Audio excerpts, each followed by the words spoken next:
नमस्कार साथियों, स्वागत है आपका अपने R S education circle YouTube channel पर। तो साथियों, आज की इस क्लास में हम जी के जी एस के टॉप 25 क्वेश्चंस लेकर आए हैं जो आपके एग्जाम्स के लिए बहुत ही महत्वपूर्ण है। साथियों, उन क्वेश्चंस को इस क्लास में कवर किया गया है जो एग्जाम्स में कई बार पूछे गए हैं या आने वाले एग्जाम से ज़रूर पूछे जाएंगे। साथियों, यह क्वेश्चंस एग्जाम में बार बार पूछे जाते हैं, तो इन क्वेश्चंस को आप अच्छे से कंप्लीट कर लीजिएगा और यह क्लास आपके एग्जाम्स के लिए बहुत ही महत्वपूर्ण होने वाली है। ठीक है साथियों, तो चलते हैं क्वेश्चन की ओर। जो हमारा साथियों पहला क्वेश्चन है उसमें पूछ रहा है कि तारों के अतिरिक्त आकाशगंगा में क्या पाया जाता है। तो साथियों, जो तारों के अतिरिक्त आकाशगंगा में पाया जाता है वह धूल एवं गैस के कण पाए जाते हैं। ठीक है, याद रखेंगे यहाँ पर आपका ऑप्शन सी राइट हो जाएगा। तारों के अतिरिक्त गैस एवं धूल के कण आकाशगंगा में पाए जाते हैं। ठीक है, इसके साथ साथ बात करते हैं साथियों, जो ब्रह्मांड में आकाशगंगाएं हैं वह साथियों लगभग 10,000 करोड़ है। ठीक है, याद रखेंगे कितनी है, लगभग 10,000 करोड़ आकाशगंगाएं हैं। ठीक है, उसके साथ बात करते हैं साथियों, जो हर आकाशगंगा में तारे कितने होते हैं। तो तारे होते हैं साथियों जो आकाशगंगा में वह लगभग 20,000 करोड़ तारे पाए जाते हैं। ठीक है, याद रखेंगे लगभग 20,000 करोड़ तारे पाए जाते हैं हर एक आकाशगंगा में।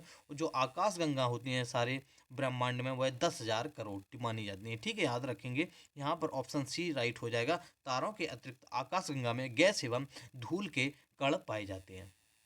क्वेश्चन नंबर साथियों आपका 2 है कि भाषण एवं अभिव्यक्ति की स्वतंत्रता किस अनुच्छेद में दी गई है। तो साथियों आप लोग बताएंगे जो भाषण एवं अभिव्यक्ति की स्वतंत्रता है वह किस अनुच्छेद में दी गई है। तो यहाँ पर आपका राइट आंसर हो जाएगा अनुच्छेद 19 में साथियों भाषण एवं अभिव्यक्ति की स्वतंत्रता दी गई है। ठीक है, याद रखेंगे अनुच्छेद 19 में यही कहा गया है कि भाषण एवं अभिव्यक्ति की स्वतंत्रता दी गई है। ठीक है, इसके साथ बात करते हैं साथियों, जो अनुच्छेद 20 है उसमें कहा गया है कि अपराध अपराध से संबंधित है साथियों। ठीक है, अपराध दोष सिद्धि से के संरक्षण से संबंधित है अनुच्छेद 20। ठीक है, उसके साथ साथियों अनुच्छेद जो 21 है उसमें साथियों जीवन जीने का संरक्षण कहा गया है साथियों। ठीक है, जीवन जीने का संरक्षण का अधिकार है।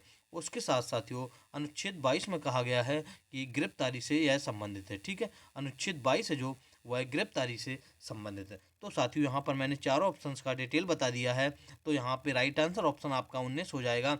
ऑप्शन ए हो जाएगा, अनुच्छेद 19 में भाषण एवं अभिव्यक्ति की स्वतंत्रता है। ठीक है, क्वेश्चन नंबर 3 है आपका साथियों कि निम्न में से कौन एक यौगिक है। साथियों आप लोग इसका राइट आंसर बताएंगे कि इन ऑप्शंस में आपको देख के बताना है कि निम्न में से कौन एक यौगिक है। ठीक है, उसके साथ बात करते हैं साथियों, जो अमोनिया है वह एक यौगिक है। ठीक है, याद रखेंगे ऑप्शन यहाँ पर साथियों आपका ए राइट हो जाएगा। अमोनिया इनमें से एक यौगिक है। साथियों अमोनिया का रासायनिक सूत्र होता है NH3। ठीक है, ये भी याद रखेंगे, कभी कभी एग्जाम से ये भी पूछ दिया जाता है कि अमोनिया का जो रासायनिक सूत्र होता है वह क्या होता है। तो NH3 अमोनिया का रासायनिक सूत्र होता है। ठीक है साथियों, यह हवा से हल्की रंगहीन हवा से हल्की रंगहीन गंधहीन गैस होती है। ठीक है, रंगहीन एवं गंधहीन गैस होती है। ठीक है, याद रखेंगे, ये भी पॉइंट्स याद रखेंगे।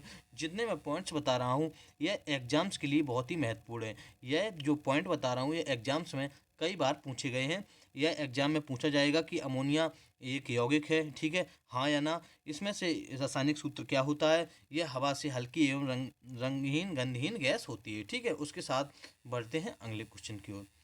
अगला क्वेश्चन साथियों आपका पूछा गया है कि सिंधु सभ्यता के घर किसके बनाए जाते थे। तो साथियों जो सिंधु सभ्यता में घर बनाए जाते थे वह ईंटों के बनाए जाते थे। ठीक है, याद रखेंगे यहाँ पर आपका ऑप्शन बी राइट हो जाएगा। ईंटों के सिंधु सभ्यता में घर बनाए जाते थे। तो साथियों बात करते हैं जो सिंधु सभ्यता की खोज की थी वह किसने की थी। तो 1921 ईस्वी में साथियों इसकी खोज हुई थी।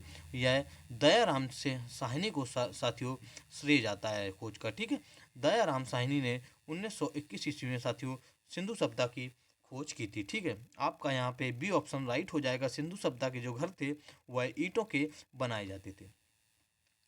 क्वेश्चन नंबर 5 है आपका साथियों कि एम्पियर किसका मात्रक होता है। तो साथियों आप लोग बताएंगे जो एम्पियर होता है वह इनमें से किसका मात्रक होता है। ठीक है, तो आपका इसमें राइट आंसर हो जाएगा विद्युत धारा का साथियों एम्पियर मात्रक होता है। ठीक है, याद रखेंगे यहाँ पर आपका डी ऑप्शन राइट हो जाएगा।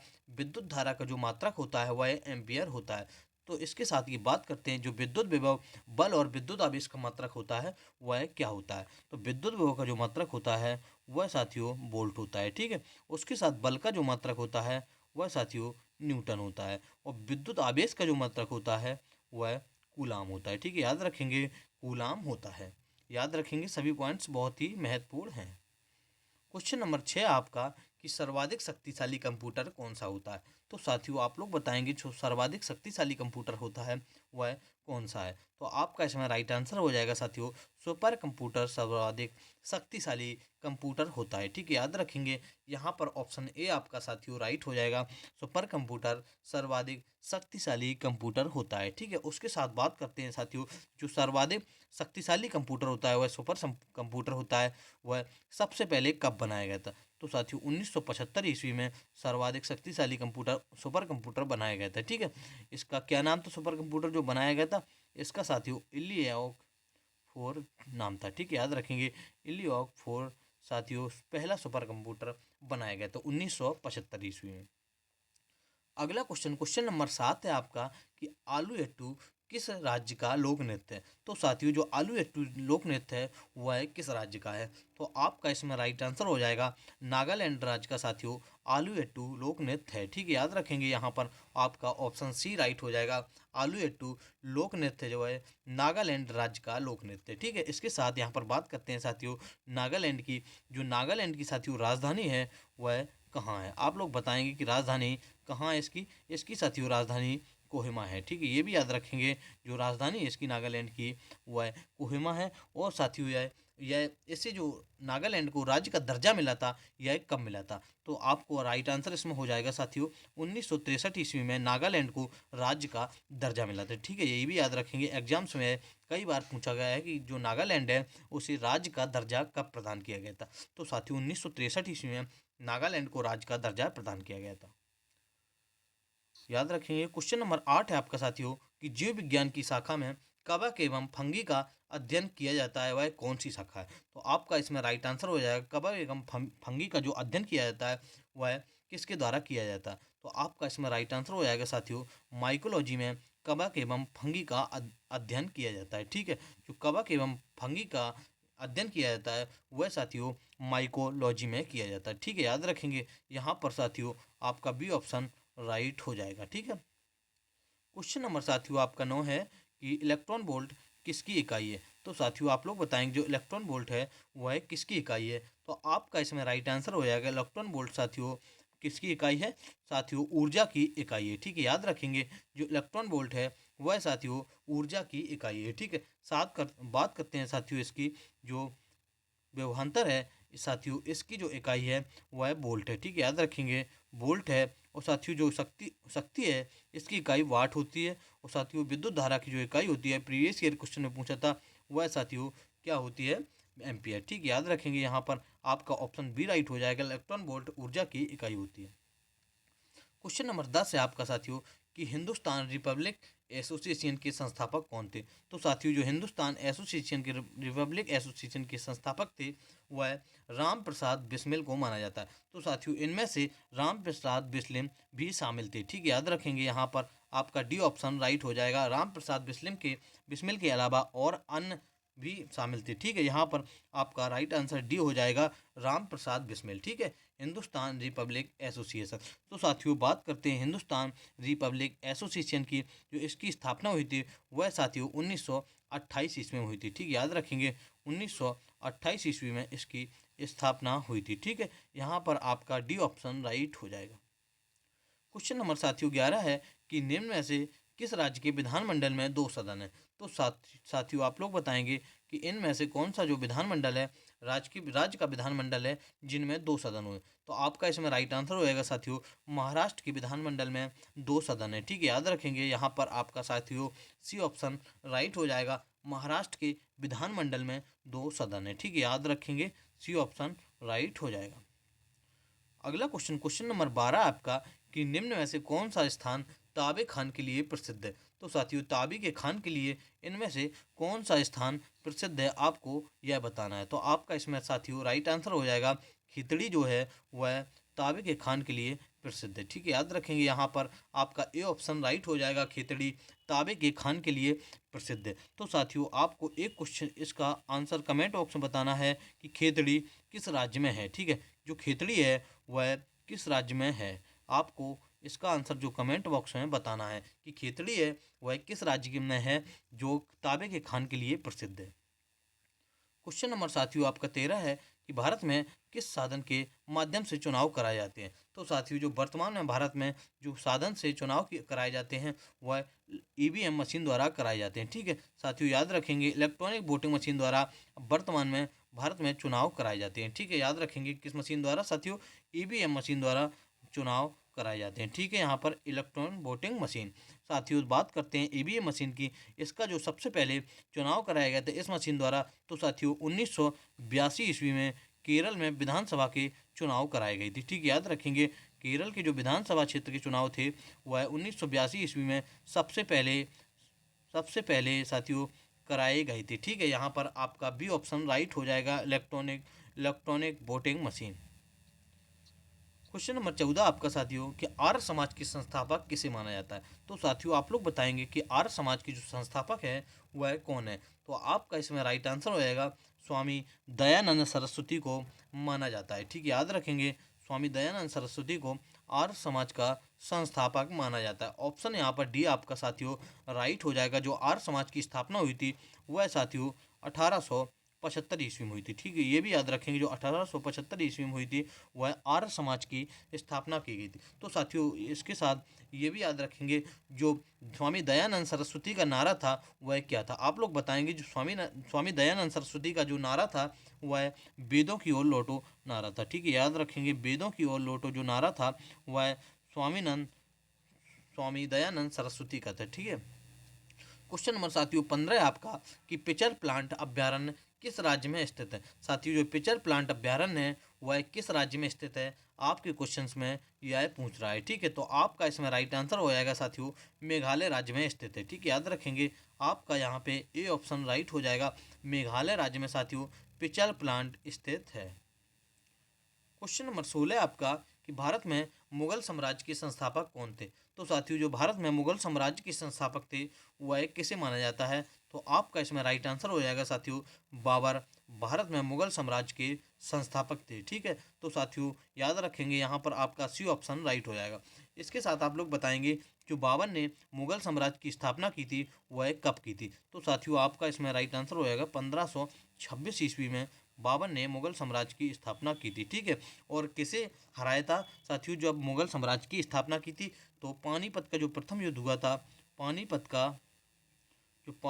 का प्रथम युद्ध हुआ था 1526 में, वह किसके किसके बीच हुआ था, बाबर तथा इब्राहिम लोदी के बीच हुआ था, जिसमें इब्राहिम लोदी को हराकर दिल्ली सल्तनत पर मुगल साम्राज्य की स्थापना की थी। ठीक है, यहाँ पर आपका सी ऑप्शन राइट हो जाएगा, मुगल साम्राज्य के संस्थापक बाबर थे।